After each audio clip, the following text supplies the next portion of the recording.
Hello everyone, grade 9 class. So now we're back at page 169, the end of 169. We talked about extension strategies at the last video, and now we're going to talk a little bit more about pricing methods. Okay, so we've gone through the product part of things. Now we're looking at price. So look at page 170. Okay, now on page 170 they've listed down the introduction, growth, maturity and decline on this table 12.2.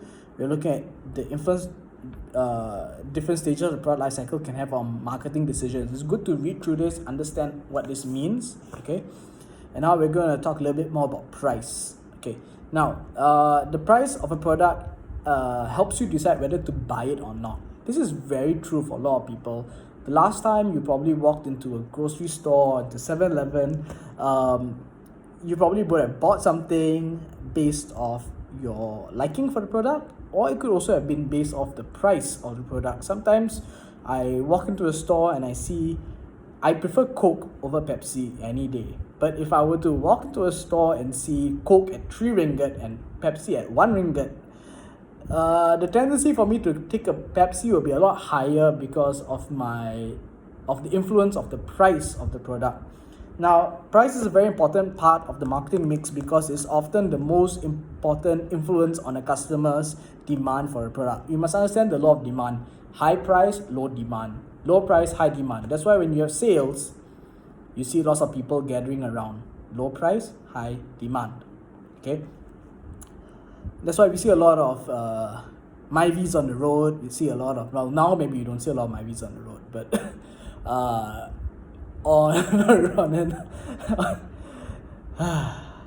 on some regular day, you probably would see a lot of Myvies on the road. That's the number one national car in the country, or the number one top selling car in the country.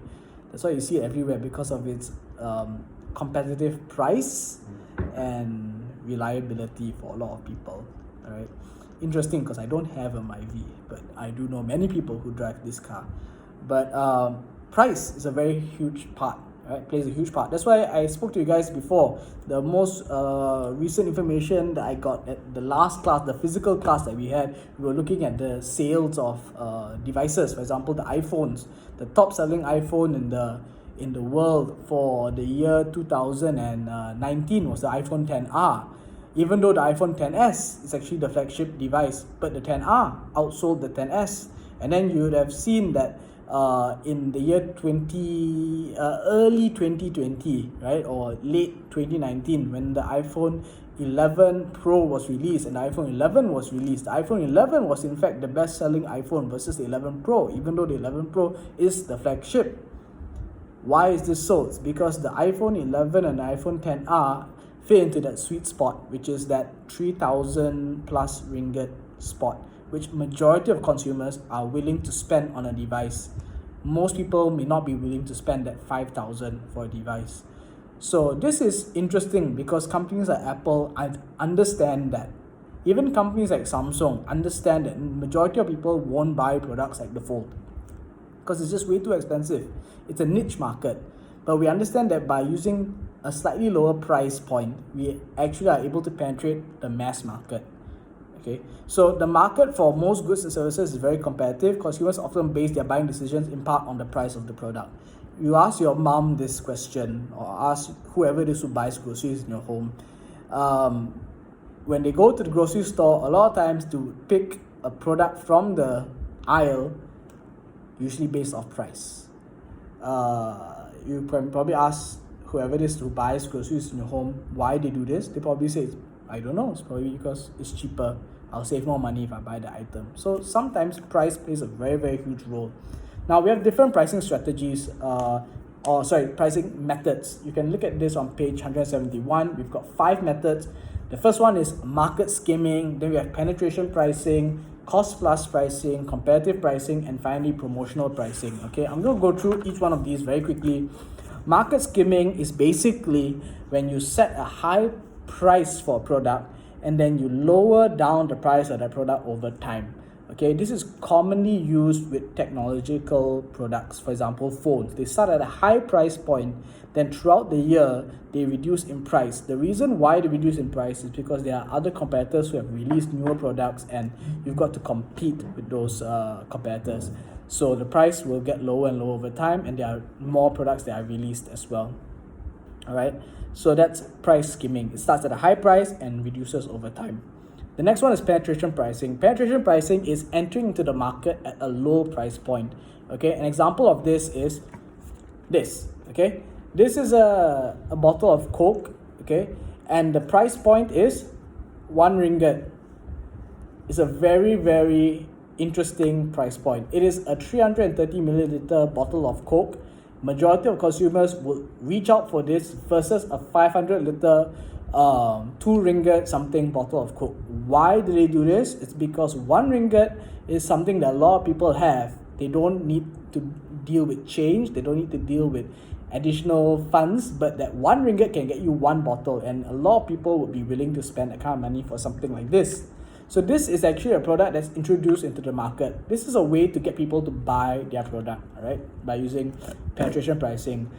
Massimo is very famous for using penetration pricing as well. They had a very long period of introductory pricing at, I think it was 220 for a loaf of bread. This is quite some time back. But it was very successful because it was cheaper than a lot of other bread manufacturers at that point in time. Companies like Gardenia and companies like High Five, which don't really exist now. But it's done its job. It's become very, very popular with consumers. I'm pretty sure most of you probably have Massimo in your home right now. Why? Because of a low price point introduced to consumers, and then after a while they increase the price to match something that's equivalent to competitors. So the point here is you have a low profit margin in the beginning. In fact, some companies may have no profit margin to begin with, but the main point of penetration pricing is to gain market share. Okay, you gotta understand that. The third one is competitive pricing. Competitive pricing is setting a price that is similar to your competitor's price. For example, if I am to sell maybe a burger for 3 ringgit 90 cents, then a competitor may want to sell their burger at 3 ringgit 50 cents or 3 ringgit 90 cents as well, or whatever that's similar to what I'm pricing my burger at. So that's a way that we use competitive pricing. It's something that's similar to your competition. You'll see this a lot in fast food. KFC, McDonald's, they have very similar pricing strategies. Look at technology companies, look at car manufacturers, they all have very similar price points. 70,000, 73,000, 72,000 for a vehicle. This is competitive pricing. If one company increases the price, then everyone else will increase the price. This is common. You would have seen this happen with Apple as well. They were the first to introduce that 5,000 ringgit phone, and everyone slowly started to follow after that. So this is called competitive pricing. Then the next one is called promotional pricing. Promotional pricing is used to price the product as low as possible for a limited period of time. Okay, promotional. We have this thing called the loss leader. Loss leader pricing is setting the price of a small number of products at below the cost to attract customers into the outlet in the hope that they will buy other products. So this is interesting. It's like, for example, you walk into a pharmacy and maybe they are selling, you don't walk to the pharmacy, you walk past the pharmacy, and on the outside they say, we're selling tissue boxes for maybe 50 cents. Okay, and you're like, wow, 50 cents, that's really, really cheap. So you walk into the pharmacy to buy that tissue box. But the reality is that you walk in, you buy that 50-cent tissue box, but you end up buying other things along the way. Right? So that's the point of the loss leader pricing strategy. It's where you are willing to let one product have loss, but it's the point that you get the consumer into the building, into your territory, so that they end up buying other things along the way. I'm pretty sure a majority of your parents, if they've gone to the grocery store because of a good sale for one particular product, they never leave with just that one product. They usually leave with multiple other products. That's because they fall trapped to the loss leader pricing strategy. Okay. Another good example of this is theme parks. All right, sometimes you have a good promotional deal for theme park, okay, like maybe Christmas or something. They give you one full day at a theme park for maybe, let's say, 50 ringgit. Okay, you go into the theme park, you're like, wow, that's really cheap. So you go to a theme park, but the problem is the moment you're in the theme park, you're stuck. You have to spend money on things like food, ice cream, certain rides you have to pay for, whatever it is. So what happens is the theme park is attracting consumers to their service by releasing a low price point. But once consumers go in, they actually spend more on the services inside the theme park. So that's the point of the price of the loss leader pricing strategy. Okay. Other examples of promotional pricing could be buy one free one, or discounts. Okay, very common stuff that we see. And then the most common pricing strategy is actually called cost plus pricing. It's very simple. It's the most simple. It basically is the cost of the product plus whatever profit you want to receive. So if it costs me maybe 50 cents to make this pen, but I want to make 1 ringgit for every pen that I sell, then I will price my product at 150. 50 cents to cover my cost, 1 ringgit to be my profit margin. Okay. It's quite straightforward from there. Okay. Now, how do we choose which pricing method to use? There isn't a right or wrong. There are many different reasons why you may choose certain pricing methods. If you look at page 174, you have various features, uses, and benefits and limitations of each pricing method. I encourage you to read through that and see how that can help you. It's very important stuff there. But when we look at choosing the pricing method, there are various reasons why. On page 175, there are a few reasons here. Is it a new product or existing product? Is the product unique? Is there a lot of competition in the market? Does the business have a well-known brand image? What are the costs of making and supplying the product? What are the marketing objectives of the business? We got to look at the product, look at the company, look at the demand for the product. These are all very important. A lot of times, consumers are willing to spend a higher price because of the brand, because of the quality, because of the company behind the product.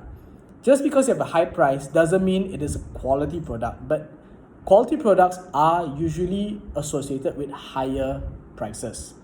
But the higher price is also associated with a brand and an image that's associated with the product. All right, so it's important that you see it from that perspective. Okay.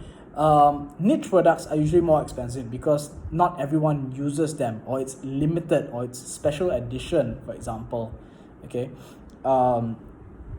So interesting stuff to look at. Next one we're looking at is price elasticity of demand. Okay. So when we look at price elasticity, okay, we are looking at products like needs and wants. Okay, needs would be products like water, petrol, maybe sugar, salt. Okay, these would be considered needs, right? These products would be considered price inelastic. The word price inelastic means that you can stretch the price of that product and people will still buy the product. Okay, so if petrol prices increase, let's say right now it's at 2 ringgit 20 cents for 1 liter of petrol. If that petrol price increases to maybe 5 ringgit, will people stop driving cars? Maybe not. Maybe less people will drive, but there will still be people who will drive cars because they see it as a need to get from point A to point B. So that's a product that's price inelastic. All right. Price elastic products are things like wants. For example, a holiday.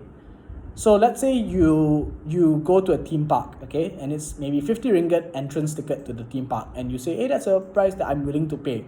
But let's say the theme park price increases from 50 ringgit to 100 ringgit. Now you may think to yourself, I don't think I need to go to a theme park because it's just too expensive for me. So because of the change in price for that product, it actually affects the demand for that product. Okay, so that's price elastic.